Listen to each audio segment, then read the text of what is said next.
Hey guys, it's Free Tip Friday. Back at my deck job here. Sorry about the jackhammer in the background, the guy across the street's jackhammering. Alright, so today's tip is repairing Cedar shake siding here. This is where the old deck handrail was coming out. I put in my new half post here, and now I've got to fix this cedar debacle here. So what I'm going to do, use my multi-tool. I'm going to cut right along that joint. But you got to be sure you don't cut right through the cedar and the tar paper. So you want to stop a little bit short and just break the shingles off, kind of like we did with the decking in the last tip video. And cedar snaps off really easy, so you don't have to cut really close. You can just break it off, no problem.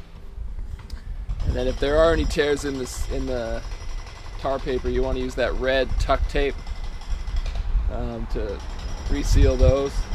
And then you just shingle up, and then right before you put these last shingles in, you run a big bead of silicone or exterior grade sealant like Sikaflex, and that'll seal that joint so there's no way that water can get down and wick in behind those shingles.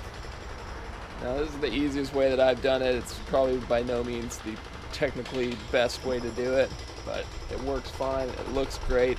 And if you try and like slide shingles up and behind, you gotta cut nails, you're gonna destroy the waterproof membranes, and I really can't think of another way to do it that isn't a total nightmare. So this is how I roll.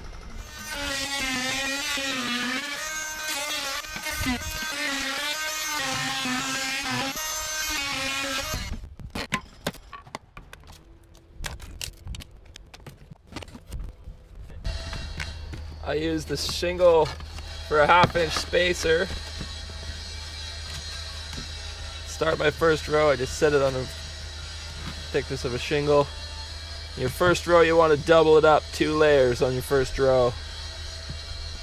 And then once they're nailed on, you just slide that out and you got a nice clean reveal.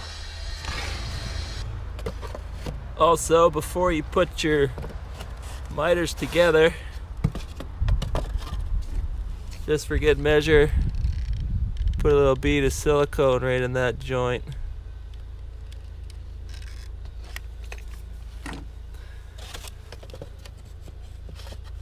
That way you know water's never getting in there.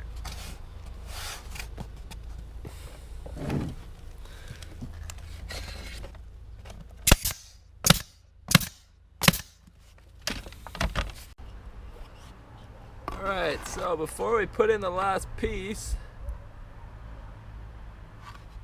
we want to put a big bead of silicone along here.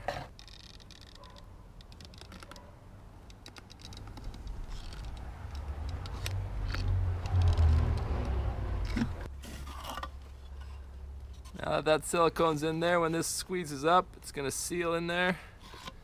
And then I switch to an 18 gauge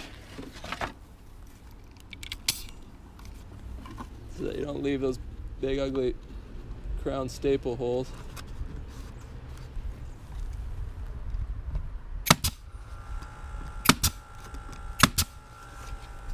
That way when they paint over it, it'll look nice and sexy. You'll never even know that was a patch job.